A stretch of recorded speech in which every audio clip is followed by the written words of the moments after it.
찬양할 때 하나님을 이렇게 바라보면서 고요한 마음으로 주님을 묵상하는 느낌으로 찬양했으면 좋겠다 해서 앉아서 이렇게 주님을 바라보는 그런 컨셉으로 찬양을 했으면 좋겠다라고 이렇게 어제부터 준비를 했어요. 원래 찬양은 사람들을 보고 하는 게 아니고 이렇게 하나님을 향하여 같이 하는 거예요. 말씀 전하는 것도 이렇게 청중을 보고 하는 게 아니고 회중석에서 같이 우리가 하나님께 이렇게 경배하자, 이렇게 하나님을 사랑하자라고 하는 고백을 하는 거예요. 그런데 만약에 여기 앉아서 뒤로 돌아가지고 하면 다 자겠죠. 그러다 보니까 이런 구조상으로 예배가 이제 이렇게 된 거예요. 그런데 성경적으로 보면 우리가 이해하지 못할 부분들이 굉장히 많습니다만 또 우리가 또 예배를 드리고 사람과의 관계도 있고 또 서로를 보면서 힘도 없고 이러려면 부득불 이렇게 예배를 드릴 수밖에 없는 거예요. 그런 것들이 굉장히 많아요. 그런데 진리의 깊이 안으로 들어가면 이해하지 못할 일들이 굉장히 많습니다. 그거를 우리의 연약한 믿음으로 받아들이기가 굉장히 어려운 거예요. 만약에 제가 여기 회중에 들어와서 여기 설교단 없어요 그러면 이단이라고 해서 아마 아무도 안 올 거예요. 또 찬양도 여기서 앞에서 안 하고 회중에서 이렇게 보고 하면 누가 찬양하는 거야 하면서 막 헷갈려하고 그럴 거예요.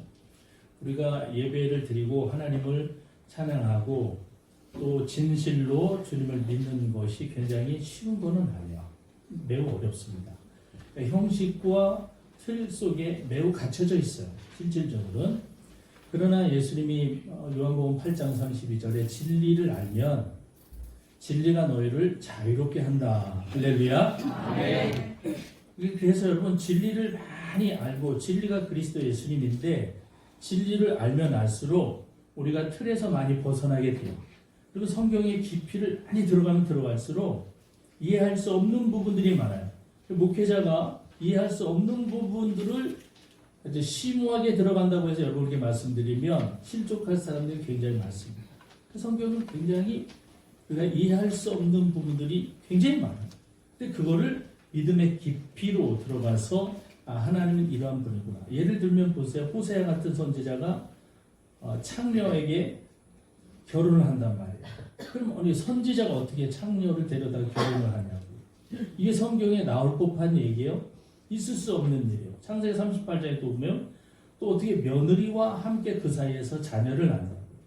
그런데 그것이 예수님의 혈통이 된다는 거예요. 이런 것들이 이해할 수 없는 일들이 너무 많은 거예요. 근데 그런 거를 보며 성경은 다른 사람들이 이해하지 못해서 진리로 다가오지 못하는 부분들이 한두 개가 아니에요. 오늘 또 이렇게 찬양할 때 독특하게 찬양했는데 우리가 그리스도 안에서 진리를 알므로 참 자유함을 얻기를 주의 이름으로 축복합니다. 아멘. 하나님을 믿는 사람들은 다 이유가 있어요. 이유 없이 하나님을 믿는 사람이 없을 거예요. 만약 당신은 왜 하나님을 믿고 왜 교회를 다닙니까? 그러면 그냥 이러면 그 사람은 굉장히 어리석은 사람이에요. 오늘 본문에 보면 헛되이 믿는 사람이에요. 그런 사람은 너 왜 교회 다녀? 너 왜 예수 믿어? 그냥 너는 헛되다는 거야. 오늘 2절에 보면 너희가 나의 전한 말을 굳게 지키고 헛되이 믿지 아니하면 구원을 얻으리라. 이렇게 말씀하고 있어요. 그러면 이 헛되다는 뜻이 뭘까? 헛되다는 말은 이 헬라어로 에이케라고 하는데 이 말의 의미는 원인 없이 이유 없이 이런 뜻이에요. 그럼 여러분 우리가 예수를 믿을 때 이유 없이 믿어. 뭐 헛된 거예요. 너 나 왜 좋아? 그냥 이러면 이유가 없이 좋아. 그러면 헛된 거야. 반드시 이유가 있는 거예요. 당신은 왜 그 옷을 입고 다녀? 그냥 이런 건 없어요. 내가 이런 스타일을 좋아해. 아니면 누가 나 이거를 선물을 했어. 왜 그 시계를 차요? 이거는 내가 일을 여차에 차서 이유가 다 있어요. 그냥이 없어요. 그냥. 그렇기 때문에 예수님을 믿는 것이 이유도 없고 원인도 없고 그냥 믿으면 헛되이 믿는 거다. 오늘 왜 나왔습니까? 그냥 나오라 했으니 나왔어 누가. 이러면 헛되이 믿는 거예요. 다 이유가 있어요. 여러분 우리가 가진 모든 물건 하나 또 옷 모든 것 하나하나 다 원인이 있어요. 다 나름대로 이유가 있어요. 만나는 사람도 다 이유가 있어요. 우리가 함께 예배드리는 사람도 다 이유가 있어요. 가치가 있고 귀한 거예요. 그렇지 않다면 다 헛된 거예요. 아무짝에 쓸모없고 중요하지도 않은 것을 그 헛된 것을 소중히 여기는 사람이 어디 있겠어요? 없습니다. 있어도 그만 없어도 그만. 그건 헛된 거죠. 반면에 여러 사람이 볼 때 아무렇지도 않고 헛된 것처럼 보여도 자신에게는 매우 가치가 있고 귀중한 것들이 있습니다. 예를 들면 미국의 링컨 대통령 같은 분 보면 링컨 대통령은 어머니가 물려주신 성경책 유언으로 병원에 이제 죽어가면서 이렇게 성경책을 손때 묻은 성경책을 물려주면 네가 이거를 꼭 읽으면서 하나님을 만나며 살아가도록 해라. 이게 유언을 남기는 거예요. 그래서 링컨은 평생 어머니가 물려주신 성경을 읽으면서 지혜를 얻고 하나님과 가까워지며 하나님의 뜻대로 살아가려고 노력함으로 이 세상에서 그래도 사람들에게 존경받는 사람으로 또 믿음의 사람으로 살아갈 수가 있었던 거예요. 그래서 다 나가 빠진 성경책을 보통 사람들이 보면 이게 뭐야 이거 쓰레기통에 버려 라고 할지 모르지만 링컨에게 있어서는 어마어마하게 중요한 성경책이 되는 거예요. 이런 것처럼 우리가 살 때에 하찮은 것 하나라도 거기에 원인이 있고 이유가 있다면 그것은 귀한 거예요. 귀한 거예요. 사람도 마찬가지예요. 사람을 만나는데 특별한 이유가 있고 남다른 만남이 있어요. 그냥 만나는 게 아니에요. 뭐 만나도 그만이고 안 만나도 그만이야. 뭐 이러면은 가치 없는 헛된 만남이 돼요. 헛된 만남. 바울은 오늘 10절에서 하나님이 자신에게 주신 은혜가 헛되지 않다 이렇게 고백하고 있어요. 뭐 따라해볼까요? 하나님이 주신 은혜가 내게 헛되지 않습니다. 아멘? 아멘. 내가 여러 다른 사도들보다 더 많이 수고한 것이 그러나 내가 한 것이 아니오 오직 나와 함께 하신 하나님의 은혜다. 그래서 그 은혜가 헛되지 아니하며 라는 말씀을 10절에서 하고 있어요. 우리가 너무 잘 알고 있는 이 구절이에요. 하나님의 은혜. 제가 예전에 18번으로 특송을 하고 다녔는데 요새는 안 부르지 꽤 오래된 것 같아요. 한량없는 은혜. 나의 나 된 것은 다 하나님 은혜라. 한량없는 은혜. 찬양. 이 찬양의 가사가 바로 이제 이거예요. 작곡하신 분이 몇 년 전에 돌아가셨죠. 나이도 젊은데. 나의 나 된 것이 하나님의 은혜다. 이렇게 말씀하고 있는데 바울이 나의 나 된 것이라고 하는 여기서 나 된 것이라고 하는 게 뭘까요? 이게 바로 사도라는 거예요. 사도. 사도는 예수님에게 가르침을 받은 12제자밖에 없어요. 온 인류가 수십억 수천만 명이 죽고 태어나고 해도 오직 사도는 12명밖에 없어. 예수님에게 직접 가르침을 받은 사람들밖에 없는 거예요. 예수님의 제자, 12제자. 그런데 바울은 지금 사도라고 칭함을 받은 거예요. 사도라고. 나는 12사도도 사도인데 예수님이 나를 사도라고 그랬어. 나가면서 자칭 사도. 주님께서 나에게 사도라고 하는 그 직임을 주셨다라는 고백을 해요.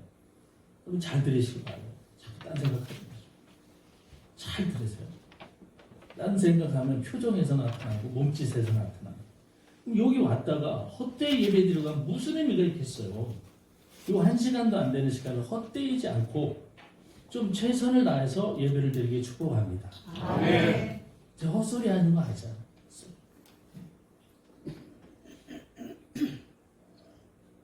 사도 바울은 우리가 알기에 사도 바울이에요. 그런데 예수님 12제자는 아니에요. 그런데 바울이 내가 나된 것은 하나님의 은혜로 됐다. 왜? 만삭되지 못한 자라고.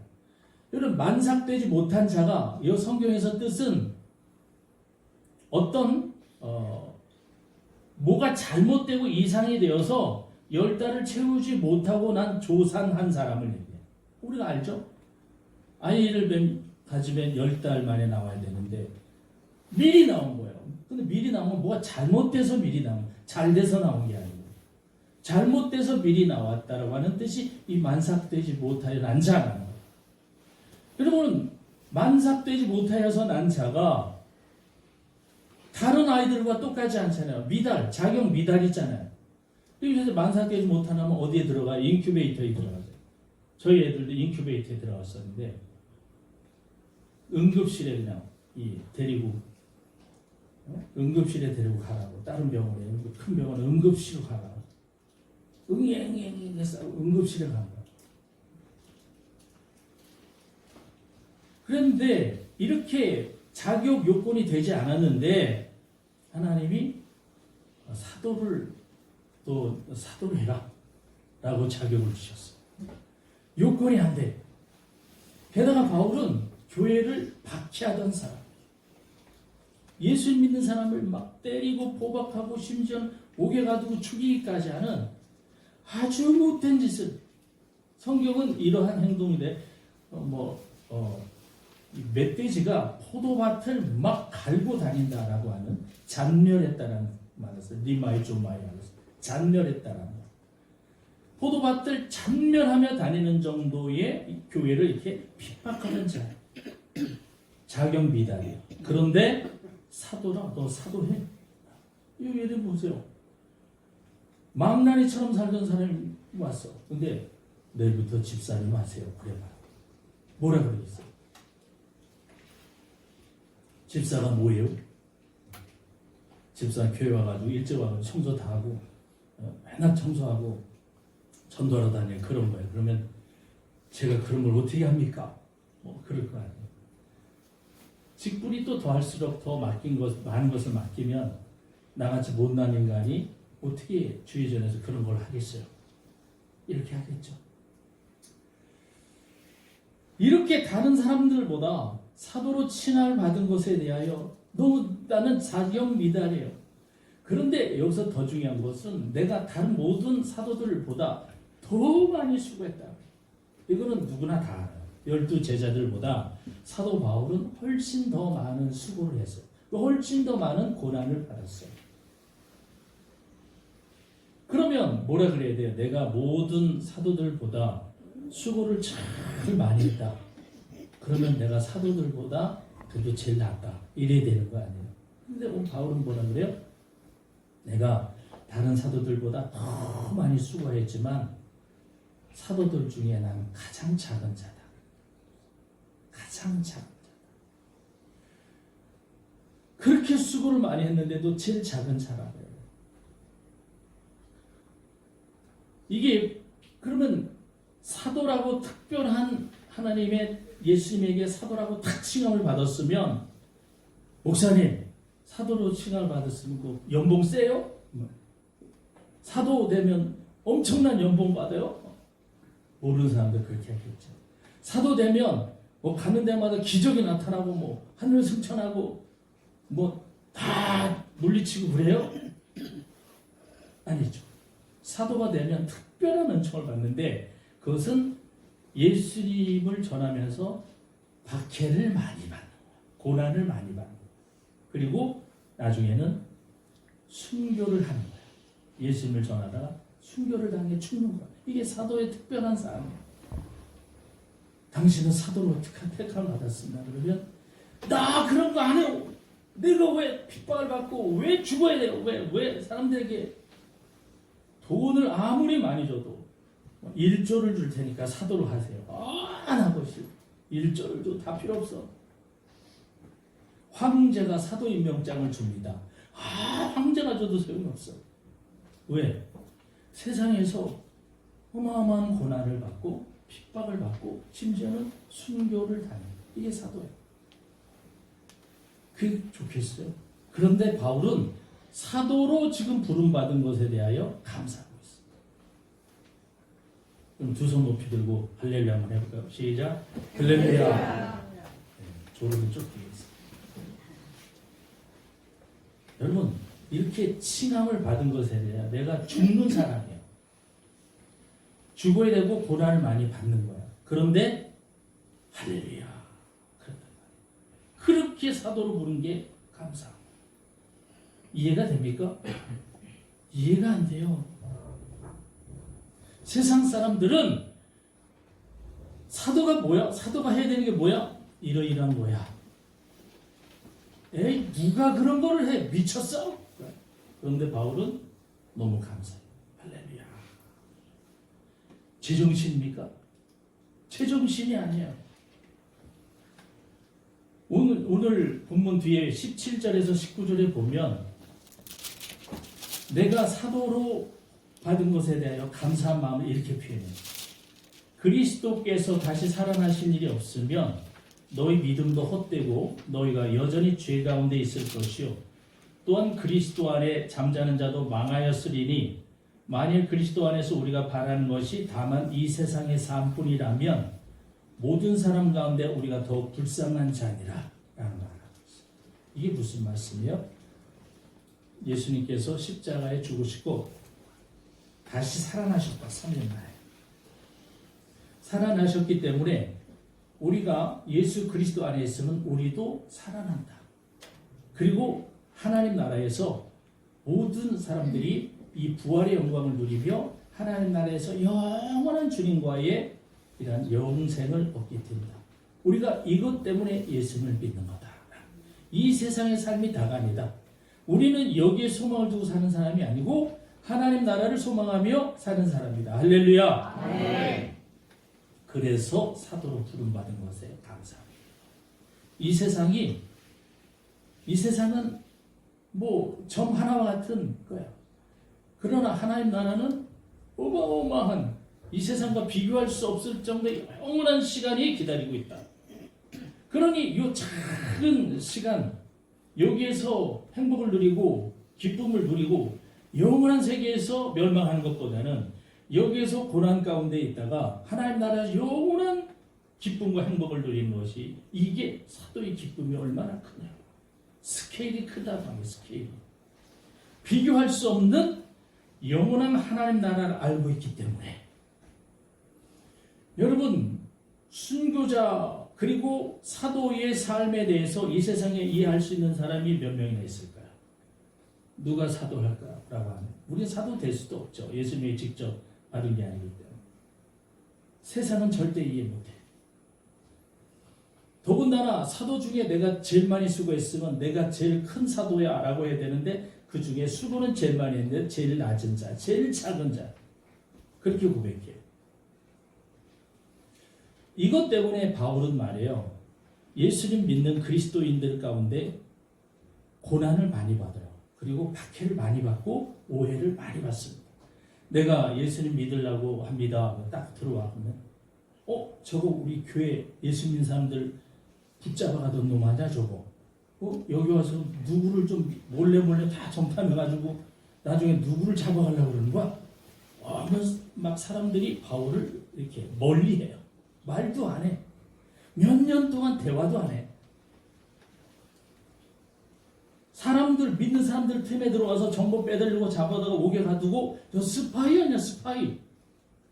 그런단 말이에요. 사람들이 절대 말도 안 거예요. 수년 동안 말도 안 거예요. 그런데 이런 사람을 인정해 준 사람이 누구냐? 바나바예요.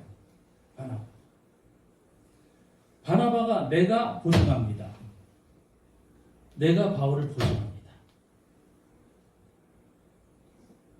믿어주고 함께 안디옥에서 물론 15년이라고 하는 긴 세월이 혼자 고난 속에 있었던 세월이 있어요. 한 15년 가까이. 그런 세월 속에 예수를 믿고 근 15년 동안에 혼자서 괴로운 시간을 보내. 실패한 사람처럼. 그러다가 바나바가 불러와요. 안디옥 교회 나랑 같이 살아갑시다. 안디옥 교회에서 함께 사는 거예요. 지금 얘기한 부목사 하는 것 같이.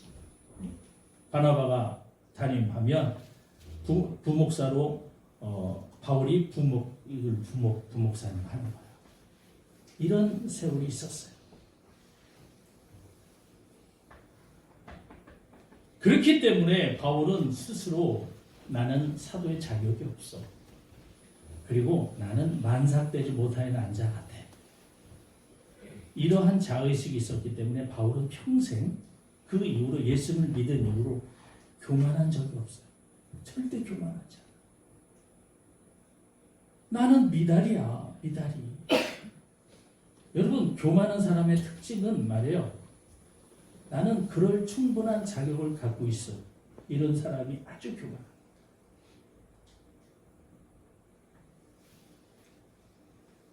나는 당연한 거야. 라고 생각할 때 교만이 싹트게 돼. 여러분, 사람들은 겸손한 것 같아도 바로 이 부분에서 다 무너져요. 특히 어떤 사람이 더 잘 무너지느냐? 열심히 노력한 사람. 난요, 아침에 일찍 일어나 출근해서 저녁 늦게. 나는 한 하루라도 안 놀아. 난 열심히 일을 했어. 나는 돈을 많이 벌을 만한 자격이 있어. 나는 사장, 이사, 나는 회장님 자격이 있어. 이런 사람들 교만이 싹트기 시작해요. 자신이 무언가 될 만한 그럴 만한 자격이 있다고 생각하는 자체부터 교만이에요. 열심히 노력한 사람일수록 은혜를 몰라요. 왜? 내가 노력해서 얻은 건데? 내 노력이 대가인데? 그 사람들은 한 번도 은혜가 뭔지를 모르는 거예요. 은혜로 산 적이 없어. 내 열심으로 사는 거야, 다. 내가 얼마나 열심히 살았는데. 일주일이 열심히 사는데 교회는 매달 늦어. 참 희한하죠. 일주일은 매번 새벽까지 출근했는데 교회는 늦게 와. 저는 그게 참 이해가 안 가더라고요. 새벽에 4시, 5시 출근하는 사람이 교회는 11시에 그러면 11시 10분에 와. 이게 어떻게 되지? 그게 좀 이해가 안 가는 경우가 너무 많아. 나 열심히 살았기 때문에. 뭐 10분, 15분 늦어도 하나님 이해해 줄 거야. 이게 뭐냐? 다 교만이야, 교만. 내가 열심히 벌어서 이거 나를 위하여 써야지 이걸 왜 하나님께 드려? 교만. 내가 자격이 있다고 생각하면 다 교만. 하나님이 알았어. 내일부터 너 병원 가라. 내가 한 3년은 누워있게 해줄게. 그러면 어떻게 할 거야? 평생 수고해서 버는 너를 평생 병원에다 다 갖다 줘. 인간은 말이에요. 자기가 노력했다고 자기가 수고했다고 자랑하고 교만한 순간 하나님의 눈밖에 나게 되면 알았어? 네 수고한 거 내가 딴 사람에게 다 줄 거야. 한순간에 나가. 무서운 세계입니다. 하나님 앞에. 내가 하나님 앞에 열심으로 살았다고 하는 사람들의 특징은 그래서 감사를 몰라요. 감사. 왜? 내가 노력했는데 이게 뭘 감사해? 그래서 은혜라고 하는 말은 카리스, 감사, 기쁨 이거예요. 아, 나 하나님의 은혜야. 그럼 뭐예요? 자격 미달인데 하나님이 인정해 준 거야. 그러면 감사하잖아요. 기쁘잖아. 나는 만삭되지 못한 자 같은 나를 사도로 칭해 주셨어. 뭐예요?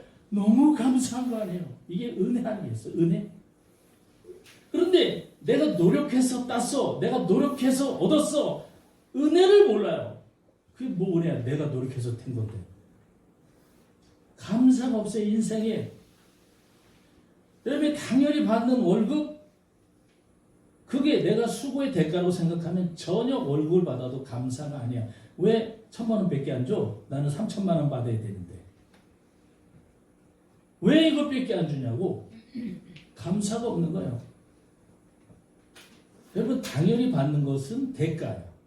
그런데 카리스라고 하는 이 은혜의 뜻은 뭐가 있냐면 선물이라고 하는 뜻이죠. 선물. 선물은 당연하지 않은데 받는 거예요. 당연하지 않는데 받으면 어떤 느낌이 있을까요? 여러분 물론 월급 받으면서 500만 원 주셔서 감사합니다. 이런 사람도 있어. 이 토로 있어요. 근데 그런 사람이 느끼는 감사보다도 일주일에 한 번, 한 달에 두세 번 출근했는데 갑자기 1,000만 원 월급이다. 그러면 아니 왜 이렇게 많이 주세요? 왜? 선물이에요. 대가가 아니고 선물이에요. 그러면 내가 느끼는 것보다 자격이 안 되는데 주는 것은 뭐예요? 선물이에요. 선물. 그래서 은혜, 가리스라고.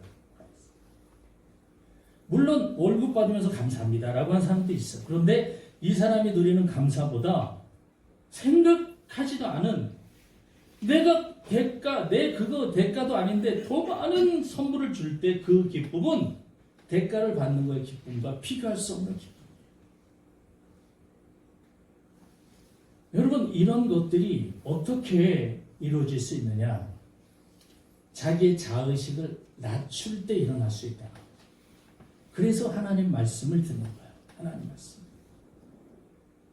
사도 바울의 자의식은 처음에는 갈라디아서 1장에 AD 46년 사도 바울이 48년 1차 전도 여행을 마치고 나서 너무 기쁜 거예요. 사도로 부름을 받아서 전도를 한 거예요. 1차 전도를 했는데 전도를 하고 나서 자기가 사도로서 쓰임을 받고 있는 자세가 너무너무 감사한 거예요. 그래서 갈라디아서 1장에 나는 사람에게서 사도를 받은 것도 아니고 사람을 통해서도 받은 것도 아니고 내가 사도로 된 것은 오직 그리스도 예수님과 하나님의 은혜로 부르심을 받아서 사도가 된 난 자랑스러운 사도야 라고 생각했어요. 그러다가 7년이 흘렀습니다. 7년이 흘러서 AD 55년이 됐을 때 오늘 본문이에요. 고린도전서 15장 9절에 나는 사도직을 감당 못할 지극히 작은 자입니다. 이렇게 고백합니다. 자기의 자의식이 낮아지고 있습니다. 이로부터 8년이 지납니다.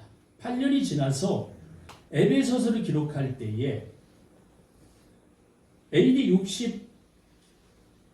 63년 에베소서를 기록할 때에 에베소서 3장 8절에 이렇게 얘기해요. 나는 성도 중에 지극히 작은 자보다 더 작은 자입니다. 한번 따라해볼까요? 나는 성도 중에 지극히 작은 자보다 더 작은 자입니다. 이게 사도 바울의 에베소서를 쓸 때의 고백.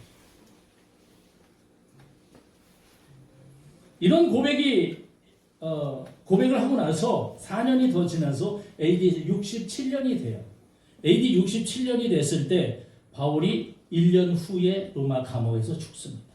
그 1년 전에 AD 67년에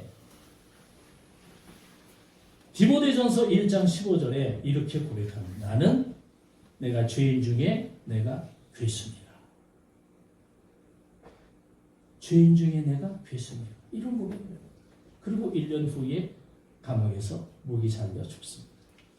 로마에 가보면 사도 바울의 순교지에 보면 모국이 되는 데가 있어요. 이렇게 거기다 목을 대면 칼로 이제 탁.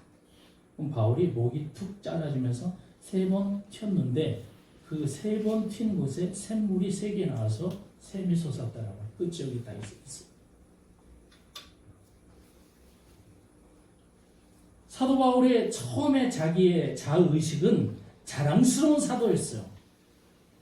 그러다가 맨 마지막에 내가 죄인 중에 괴수다 그랬어요. 바울이 죄를 많이 졌을까요? 그 이후로? 그래서 죄인 중에 괴수라고 그럴까요? 아니에요. 바울은 예수님을 믿기 시작하면서부터 고난과 박해를 받으며 예수님을 원망한 적도 없고 예수님을 불평한 적이 없어요. 그렇다고 그가 세상적으로 쾌락을 누렸느냐? 아니에요. 자신을 위한 즐거움을 위하여 산 적이 한 번도 없어요. 그런데 오직 그리스도 예수만을 위하여 살았는데 자기가 나는 죄인 중에 괴수입니다. 라는 고백을 합니다. 이렇게 믿음의 완숙의 단계에 이르렀을 때 자신을 죄인 중에 괴수라고 고백한 것에는 비밀이 있어요. 비밀이 있습니다. 여러분, 더 이상 낮아질 데가 없을 때부터 감사가 시작이 돼요. 더 이상 낮아질 데가 없을 때. 죄인 중에 괴수에게는 어떤 것도 베풀어서는 안 돼.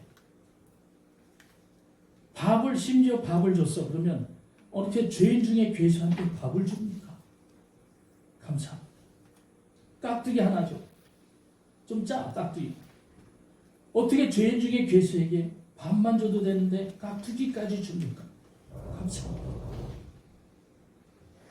괴수에게는 반찬 안 줘도 돼. 그냥 죽여버려도 돼. 그런데 밥을 줘? 깍두기를 줘? 감사. 은혜라고 하는 찬양 우리가 많이 불러온 적이 있는데, 은혜라고 하는 찬양의 가사를 보면 내가 누려왔던 모든 것들, 누려왔던 모든 시간들, 내가 걸어왔던 모든 순간들, 그리고 이 땅에 태어나서 사는 모든 것들, 숨 쉬며 살아가고 꿈을 꾸는 모든 것들, 이 삶이 당연한 줄 알았는데 당연한 게 하나도 없었더라. 이게 모두 하나님의 은혜였다. 이렇게 고백하고 있어요. 아침에 해가 떠, 저녁에 노을이 져요. 봄에 꽃향기가 나, 가을에 열매가 맺혀.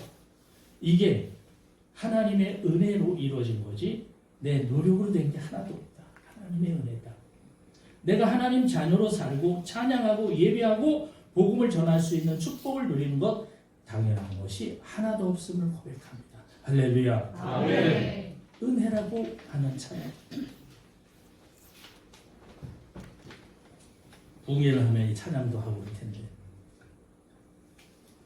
여러분, 우리가 왜 감사하지 못할까요? 왜 불만이 입이 이만큼 나와 있을까요? 입이 나오다 보면 하품이에요. 하품하고 원망하고 불평하고. 왜 이러한 감사하지 못하는 삶을 살까요? 자기의 자의식이 너무 높아서 그래요. 나 정도 되면 이 정도는 누려야 되는 거 아니야? 내가 얼마나 노력했는데? 이렇기 때문에 감사합니다. 우리가 예수 그리스도를 알고 예수님을 믿게 되면 우리가 누리는 게 당연한 게 하나도 없다는 것을 알게 됩니다. 그래서 우리는 지금 하나님의 은혜로 살고 있다는 것을 느끼게 돼요. 아빠 엄마가 먹을 것을 사주고 옷을 사주고 용돈을 주고 장난감을 사주고 놀이동산에서 함께 놀아주는 것은 자기 아빠이고 자기 엄마이기 때문에 하는 거예요. 내 아들이고 내 딸이니까 하는 거야. 옆집에 데려다가 용돈 주고 놀러 가면 유괴범으로 잡혀가요. 누가 지나가는 애 데리고 장난감 사주고 놀아주고 그럽니까? 정신 나간 거죠. 그 아이에게는 그 아이의 아빠가 있고 그 아이의 엄마가 있는 거예요. 그러면 우리에게 아침 해와 저녁 노을을 주시고 봄의 꽃향기와 여름의 비와 가을의 열매를 맺을 수 있도록 하신 하나님은 누구냐? 우리 아버지인 거예요. 우리 아버지. 오늘 살아가는 내게 생명을 주시고 건강하게 먹고 마시며 다닐 수 있게 해주신 건 역시 우리의 아버지가 하나님인 줄 믿습니다. 아멘. 내가 지금 숨을 쉴 수 있고 이런 공기를 주시고 먹고 마실 수 있는 물과 곡식을 주신 분 역시 우리 하나님이라는 거예요. 내 아버지라는 거예요. 그런데 이것을 당연하다고 누리는 사람들은 절대 감사를 모르는 거예요. 당연하다고 생각하는 사람은 은혜를 모르며 사는 거예요. 하지만 하나님 오늘 아침에 좋은 햇빛을 주셔서 감사합니다. 너무 다르죠? 세상의 모든 것이 그대로야. 그런데 감사하는 사람은 모든 게 새로워. 오늘 햇볕이 왜 이렇게, 오늘 눈이 왜 이렇게 아름다워. 모든 것이 그대로인데 늘 감사해요. 그런데 늘 불평하고 원망하는 사람은 모든 게 그대로인데 항상 불평해. 항상 원망해. 왜? 내 자의식이 너무 높아.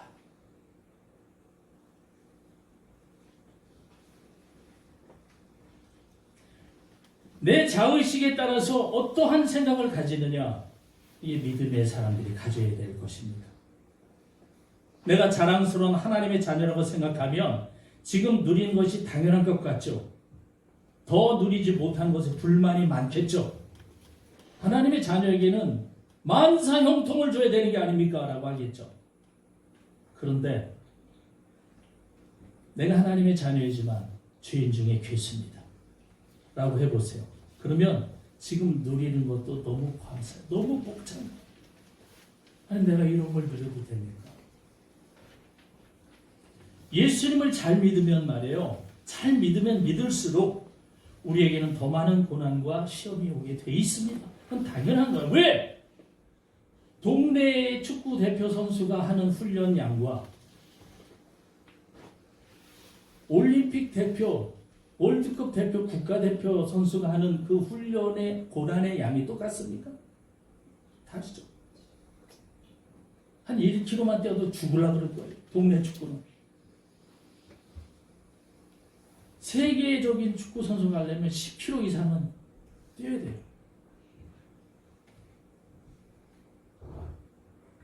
같을 수가 없어요. 하나님과 더욱 가까워지려고 하면 더 큰 시련과 더 큰 어려움이 오게 돼 있어요. 그런데 지나고 나면 그게 얼마나 큰 은혜인지 나중에 깨닫게 돼요. 지금은 몰라요. 훈련할 때 얼마나 괴롭습니까? 그런데 나중에 결과를 보면 내가 이렇게 할 수 있는 것이 다 훈련 기간이 있었기 때문이구나. 지금은 몰라요. 고통스러울 뿐이에요. 시험이 힘들고 견디기 어렵고 괴로워요. 그런데 내가 자의식이 낮아지면 낮아질수록 큰 시험도 뭐가 돼요? 감사가 됩니다. 동네 축구 대표 선수 갔다가 올림픽 축구 선수 훈련시키면 나 지금 죽이려고 그러는 거냐? 나 지금 죽는다 지금 나. 뭐 하는 거냐 지금. 이러지만 그걸 견뎌보세요. 뭐가 될까? 나중에 훌륭한 선수가 될 수밖에 없는 거예요. 자의식이 낮으면 낮을수록 더 큰 시험도 감사가 돼요. 죄인 중에 괴수에게는 어떠한 것을 줘도 감사가 돼요. 자의식을 낮춰야 돼요. 오늘 우리가 하나님 말씀을 통하여 자의식을 좀 더 낮출 수 있기를 축복합니다. 아멘. 감사한 것 훨씬 많아요. 그리고 나면 당연한 것이었는데 하나님의 은혜라는 것을 여기 봐도 은혜요, 저기 봐도 은혜. 우리의 삶이 바뀐 것이 하나도 없어요. 그런데 감사는 왜 이렇게 많아져? 하나님의 은혜를 찬양하게 됩니다. 그래서 저절로 찬양이 나옵니다. 주님의 높고 위대하심을 찬양할 수밖에 없는 거예요. 이미 우리 마음속에 내 자의식을 낮출 때 우리 마음속에 성령님께서 오시기 때문에 여러분, 예수님은 낮은 곳으로 임하시는 분인 줄 믿습니다. 아멘. 나를 낮추면 낮은 곳으로 골짜기로 몰리게 돼 있죠. 모든 것은. 앞으로의 인생이 하나님의 은혜임을 고백하는 복된 삶이 되길 주 이름으로 축복합니다. 아멘. 은혜가 충만하신 주님, 감사하는 삶을 살 수 있도록 성령이여 우리 안에 오셔서 도와주시옵소서. 예수님의 이름으로 기도합니다. 아멘.